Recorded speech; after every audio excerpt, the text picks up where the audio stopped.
Nice. How does that work? It's a siphon. It's when liquid travels against gravity because 今天看齐，两场协作。慌张装备，去报希望，je ne comprends pas. Ah, les malheureux, ils ont dérapé. sure. You don't know. I know it works. You know nothing.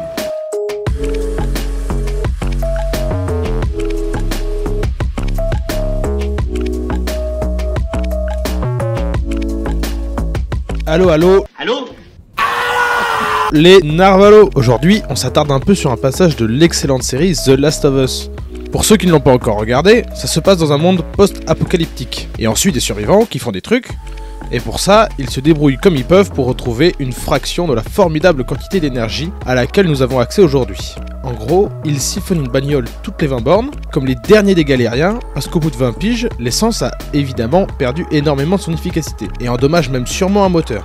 Mais ça a le mérite de mettre en exergue la débauche exceptionnelle et bien entendu précaire d'énergie de notre système. Si tout devait s'effondrer demain, lequel d'entre nous sait raffiner du pétrole, ou pire, lequel d'entre nous se tape la déterre d'aller creuser à la pelle comme un vulgaire connard sur des centaines de mètres dans le désert pour trouver du pétrole, au lieu de trouver un moyen ne serait-ce que de bouffer. Ça remet les choses un petit peu en perspective. Enfin, toujours est-il que l'on a droit à cette scène, où Joel siphonne le réservoir d'une voiture, et n'arrive pas ensuite à expliquer à Ellie comment sa méthode fonctionne, d'un point de vue physique. Comme je suis fan de deux choses dans la vie, les longues explications pas très utiles et la statique des fluides, je vais lui épargner cette peine et reprendre ce qu'il fait point par point. Premièrement, cette scène nous interpelle. On remarque qu'il ne fait pas comme beaucoup de personnages de films et de séries, c'est-à-dire créer un siphon en aspirant l'essence avec la bouche comme un débile, via un simple tube.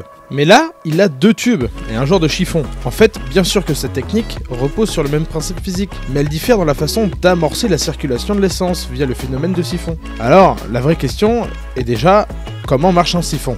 Comme le siphon d'un évier, c'est comme le siphon d'un évier. C'est vraiment très simple. C'est qu'une histoire D'un évier. de pression. Prenons une colonne d'eau, comme ceci. Gravitairement, l'eau va tomber. La chute de cette eau va créer un vide. Pas de l'air, hein, mais bien un vide. Donc, à une pression extrêmement faible. Dans le fluide, règne une pression supérieure à la pression extrêmement faible de ce vide. Et donc, une force résultant de cette différence de pression va déplacer l'eau pour la faire combler ce vide. Et donc, se crée un vide, mais un peu plus haut. Et rebelote, on comprend bien que de proche en proche, un phénomène de circulation de l'eau se crée. On va schématiser un petit peu notre histoire de siphonnage d'essence. On veut vider le réservoir 1 dans le réservoir 2 via un tube. Le système est initialement ainsi. Si je regarde les pressions mises en jeu, il y en a deux qui m'intéressent pour faire couler l'eau.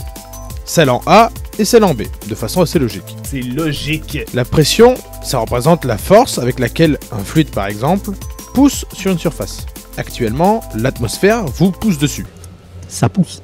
Sur chaque centimètre carré de votre peau, à peu près 1 bar, la pression atmosphérique. Cette pression est due au poids de l'atmosphère au-dessus de nos têtes. Si je monte en altitude, j'ai moins d'atmosphère qui m'appuie dessus, et la pression est donc logiquement plus faible. Eh bien c'est la même chose dans un liquide, mais en plus du poids de l'atmosphère, il y a le poids du liquide, beaucoup plus dense que l'air, et dont la pression varie beaucoup plus rapidement avec une variation d'altitude. C'est simple, dans un fluide, le différentiel de pression est donné par dP, la variation de pression, est égale à moins ρ, la masse volumique du fluide, fois g, l'accélération de pesanteur, fois dz, la variation d'altitude.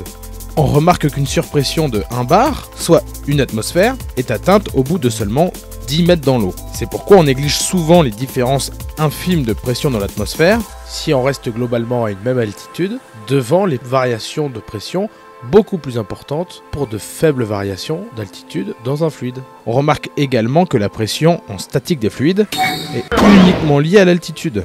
Et donc dans un fluide, tous les points à la même altitude ont la même pression. Donc il est logique qu'en B, et même dans tout le tuyau, j'ai la pression atmosphérique. Mais en A, j'ai la pression atmosphérique plus le delta de pression dû au poids de la colonne de fluide au-dessus du point A. Donc j'ai plus de pression ici que ici, donc en quelque sorte ça pousse plus ici que ici. Et il est logique que l'eau monte. Le problème, c'est qu'elle monte tant qu'il y a une différence de pression. Et arrivé à ce niveau, la pression du fluide dans le tuyau est égale à celle de même altitude, donc à celle-ci, et on est à pression atmosphérique. Donc plus de différence de pression et plus de mouvement. Donc on a bien compris que c'est cette différence de pression qui pilote le phénomène. et que si par un moyen ou un autre, je crée une différence de pression, l'essence va monter. C'est ce que les glandus qui siphonnent les voitures en aspirant avec la bouche font. Ils créent une dépression suffisante en aspirant le liquide pour le faire monter au niveau du coude et à partir de là, le siphon est créé et le phénomène s'auto-entretient. On peut donc même se passer de créer le delta de pression si on met un tuyau directement rempli ainsi. C'est pratique pour vider un aquarium, mais ça sera complexe à mettre en place pour siphonner une bagnole. Donc le plus dur, c'est de faire cette amorce. Créer le delta de pression suffisant pour passer le coude. On parle d'une dizaine de centimètres de haut et donc un delta de l'ordre d'un centième de bar. Alors, soit on aspire comme un gogol et on risque de boire la tasse, soit on est un peu plus malin. Aspirer, c'est créer une dépression en B pour créer le delta. Mais si on n'aspire pas en B et qu'on pousse en A, ça marche aussi. On crée également un delta de pression. Et c'est ce que fait Joël. Comment fait-il ? Eh bien, avec le chiffon, il coupe la communication de l'air du réservoir avec l'extérieur. Un des deux tuyaux est celui du siphon et il va souffler dans l'autre. L'air dans le réservoir, initialement à 1 bar, va monter en pression. On va mettre plus de poids d'air au-dessus de l'eau, ce qui va se répercuter et impliquer une montée de pression en A. La différence de pression entre A et B est créée, on ne sait pas sceller la bouche et notre siphon fonctionne. Donc à la question Nice. How does that work? au lieu de parler chinois, Joël aurait dû répondre « Écoute, j'augmente la pression de ce réservoir afin de créer une différence de pression avec la pression atmosphérique. Cette différence de pression se traduira par la montée dans ce tube de l'essence. Et une fois cette altitude dépassée, le principe du siphon fait le reste. » Ok. Donc oui, ça marche. Et c'est même un peu plus malin que de pipeter avec la bouche, qui représente un risque non négligeable de shot de gasoil. Alors on peut évidemment chipoter comme les derniers des trous du cul, en disant qu'il a pas l'air de beaucoup souffler et qu'en règle générale un siphon on le réamorce 1 ou 2 fois, mais on va pas bouder notre plaisir de voir un peu de physique bien appliquée à une situation du quotidien. Ah, c'est... Ça ne laisse pas indifférent. En tout cas, du quotidien des galériens qui te tirent ton essence, parce que sinon c'est 2 € le litre à la pompe. En tout cas, j'espère que vous penserez à moi la prochaine fois que vous siphonnerez une voiture, et que ça vous donnera l'occasion de penser un peu à la physique. Allez, pouce bleu, abonnez-vous, je m'en bats les couilles, et à plus sous les bus.